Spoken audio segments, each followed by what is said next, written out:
Assalamualaikum semuanya, makasih ya udah klik video pertamaku ini. Di video kali ini aku bakal berbagi atau sharing tentang my TTC journey atau dalam bahasa Indonesianya mungkin promil ya, perjalanan program hamilku.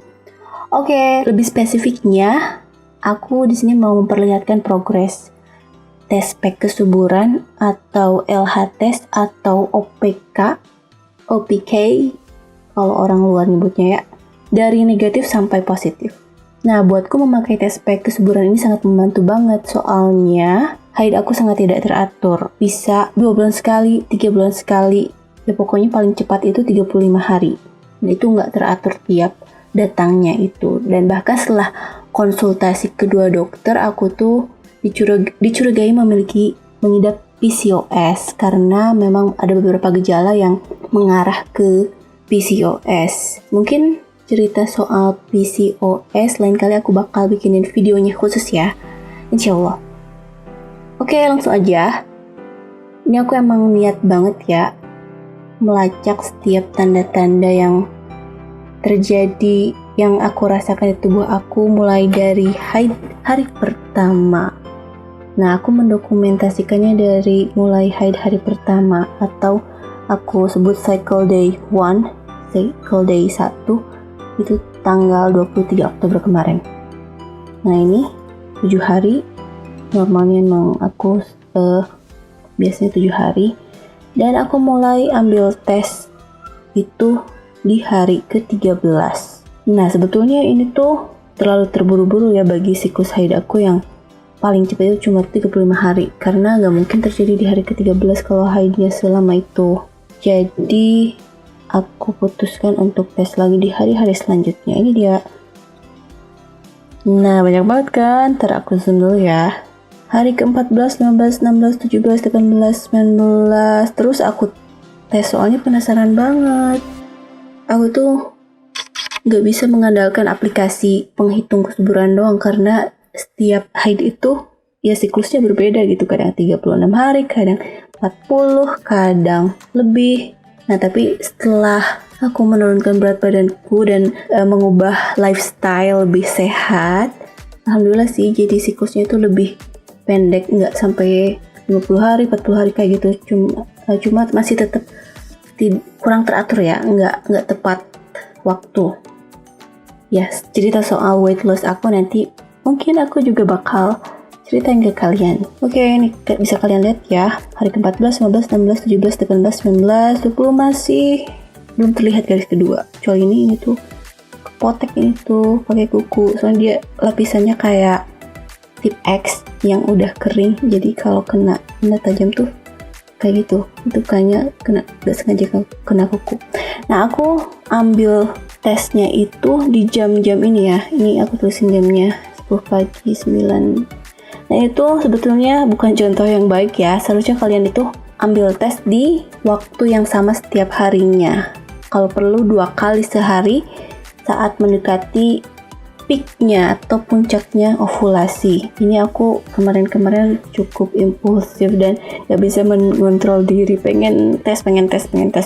Akhirnya aku tes di jam manapun yang aku mau. Oh ya, dan seharusnya kalau mau tesnya lebih akurat lagi, kita harus nahan pipis dulu 2 jam sebelum ambil tes. Jadi nahan pipis, nahan minum.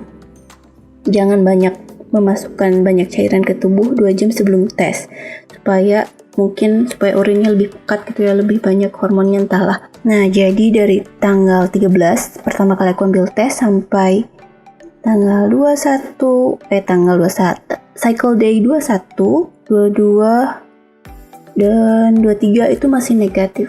Kecuali 23 ya, mulai terlihat sedikit garis. Negatif. Dan memang sih kalau kata perhitungan aplikasiku, aku itu ovulasinya sekitar hari ke 24. Jadi tiap haid itu aku nyeting siklus haidnya tuh berbeda-beda terus, soalnya ya nggak tahu gitu aku bakal haid hari apa. Tapi untuk yang bulan ini kayaknya sih aku bakal 35 atau 36 hari, makanya aku setting di angka itu dan dapatlah informasi bahwa aku bakal ovulasi di cycle day aku ke hari 24. Nah, kita lihat di hari ke-23 itu mulai ada garis ya, tipis banget. Ini aku ambilnya 2 kali lagi soalnya LH peak itu berlangsungnya sebentar banget, jadi khawatir melewatkan peaknya, puncaknya, jadi memang direkomendasikan untuk mengambil tes 2 kali dalam sehari. Nah, besoknya, tada, kelihatan nggak?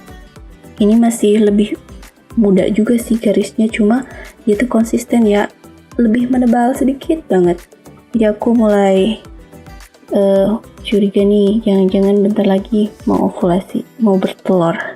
Nah, kebetulan banget nih, tanggal 24, aku tuh kehabisan LH strip aku. Maka dari itu aku cari-cari ke apotek terdekat, itu hampir nyari ke 8 apotek, mungkin lebih gitu ya. Dan semuanya nggak ada yang jual LH test persis kayak gini. Bahkan sebagian kurang familiar gitu ya. Mereka tuh nggak tahu, malah ngasih tes kehamilan. Bukan itu maksud aku tuh.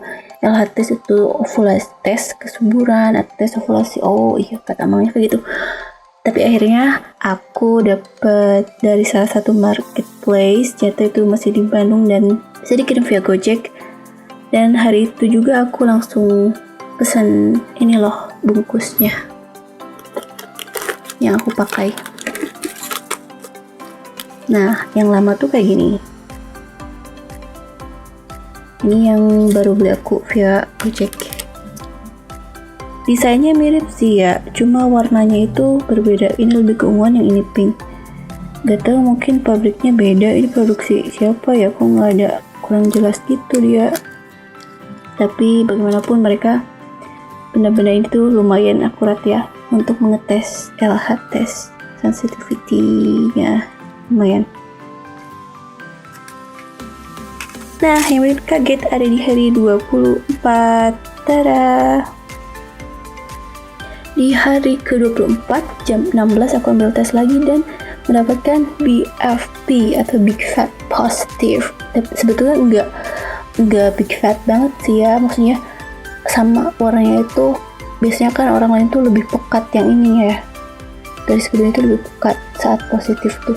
Tapi yang aku masih kayak gini sih, hampir menyerupai ini, tapi mungkin 99% nggak sampai melebihi kepekatannya tuh. Nah, kemudian jam 8:30 malamnya aku tes lagi, ternyata warnanya itu lebih memudar. Nggak tahu karena aku banyak minum atau emang peaknya itu udah terjadi. Mungkin antara jam setelah ini dan sebelum ini kan udah Ramadan ya, kayaknya peaknya aku itu sekitar maghrib. Tapi itu nggak pengaruh apa-apa sih ya, cuma terlewatkan dokumentasinya gitu loh. Besoknya aku tes lagi, ternyata makin memudar ya, artinya ovulasi sudah terjadi, mungkin insyaallah.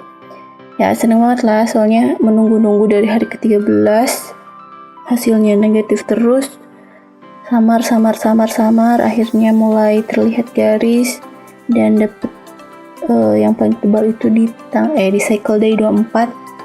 Ada juga orang yang dapat positifnya itu sampai 2 hari garis tebalnya.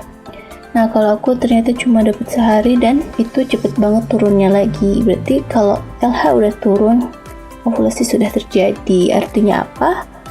Ini artinya aku mulai memasuki masa the 2-week wait atau penantian 2 minggu untuk mengetahui apakah aku berhasil hamil atau tidak. Nah, memang penantian 2 minggu ini hal terberat banget gitu ya, karena di 2 minggu itu pasti banyak terjadi, biasanya banyak simptom-simptom atau gejala yang ada dalam tubuh kalian yang bikin kalian bertanya-tanya, ini hamil atau bukan ya, atau PMS ya, karena gejalanya itu mirip banget dengan PMS. Nah, the 2-week wait aku ini berakhir tanggal 29 April atau minggu depan, insyaallah. Jadi di tanggal ini kita bakal cari tahu apakah aku mendapatkan hasil tes positif atau malah haid. Doain ya.